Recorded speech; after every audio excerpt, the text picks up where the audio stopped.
রূপে বৈচিত্র্যে দুনিয়ার সেরা ইন্দোনেশিয়া। বন্যা, ভূমিকম্প, ঝড়, তুফান, সাইক্লোন, সুনামি ও জলোচ্ছ্বাস দেখেছি। দেখিনি লাভা আগ্নেয়গিরির অগ্নুৎপাত। অবচেতন মনে দেখার বাসনা হয়তো জন্মেছিল, নইলে মৃত্যুর পর বেহেশত দোজখের বাস্তব নজির ভূস্বর্গ ও আগ্নেয়গিরি কেন দুনিয়াতে। 2017 সালের নভেম্বরে ইন্দোনেশিয়ার বালিতে গিয়েছি কিন্তামনি উবুদ দেখতে। কিন্তামনি দেখতে থাকি কিন্তামনি রেস্টুরেন্ট থেকে। কিন্তামনির লবির 3 দিকেই রেস্টুরেন্ট খোলা। অফুরন্ত হরেক রকম খাবার খেয়ে খেয়ে মানুষ প্রকৃতিকে দেখছে।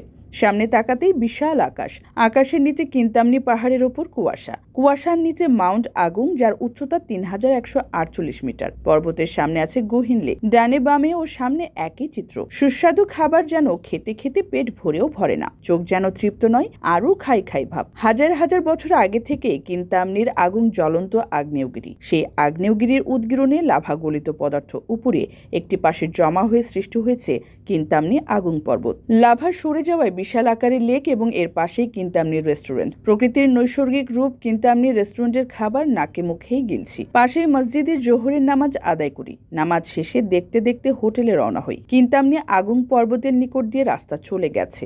লেক ও পর্বতের মাঝখান দিয়ে যেতে চাই সেই রাস্তায়। কড়া পাহারা দেখলাম রাস্তায়, আমাদের যেতে মানা।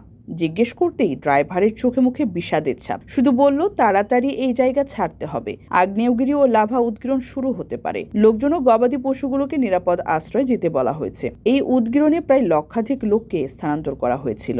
অবশিষ্ট ঘটনা বলার আগে সকালের কথা বলি। ভাগ্যিস খুব সকালে উঠেই বালি দ্বীপের প্রথাগত বারং নাচ দেখেছি। মহাভারতের কিছু ঘটনাকে কেন্দ্র করে নাচ দেখলাম। এই নাচটি খুবই জনপ্রিয়। নাচ দেখে সেলুক গ্রামে প্রবেশ করি। গ্রাম তো নয়, যেন শহরের আরেক রূপ। এখানে খনি থেকে সংগ্রহিত সোনা ও রূপাকে গলিয়ে হরেক রকম অলংকার তৈরি করা হয়। দেশি বিদেশি পর্যটক আনন্দে এখানে কেনাকাটা করে।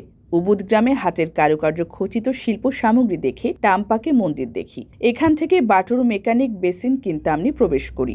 সকালবেলা অনেক কিছু দেখে বেশ কিছু সি বিচ দেখি এবং সামুদ্রিক খাবার খাই। রূপবৈচিত্র্যের দুনিয়ার সেরা সুন্দর দেশ ইন্দোনেশিয়া।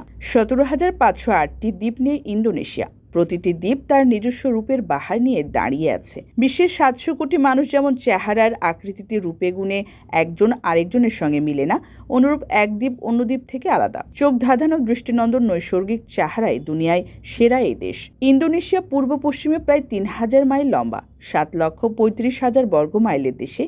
দ্বীপগুলোতে সৌন্দর্যের ছড়াছড়ি। নানা প্রজাতির শান্ত অশান্ত জীবজন্তু, পাখি, খাল, বিল, নদী, ঝর্ণায় দেশটিতে বাস করে 28 কোটি 36 লাখ মানুষ। মালয়, চীন, থাই ও ইন্দোনেশিয়ার জাতিতত্ত্ব নিগোষ্ঠীতে দারুণ মিল রয়েছে। মালয় ও ইন্দোনেশিয়ার ভাষা বাহাসা। হরফ নেই, প্রধানত তারা ইংরেজি অথবা আরবি শব্দ রোমান পদ্ধতিতে ব্যবহার করে। এদের কথাবার্তা প্রায় একই রকম। 90% মুসলমান। সকল ধর্মের মানুষের মধ্যে সম্প্রীতির বন্ধন নিবিড়। মালয় ও ইন্দোনেশিয়ান যুবক যুবতীরা বিয়ের আগে পবিত্র হজ পালন করেন। ব্যতিক্রম হলে হানিমুন পর্ব সেরে নেন সৌদি আরবে, কিন্তু বাংলাদেশিদের ক্ষেত্রে তার সম্পূর্ণ উল্টো। ইন্দোনেশিয়ার যুবক যুবতীদের হজ কাফেলা দুনিয়ার সেরা কাফেলা। এখানকার জাতীয় পোশাক ভেস্টি। ইহা লুঙ্গির মতো হলেও লুঙ্গি নয়।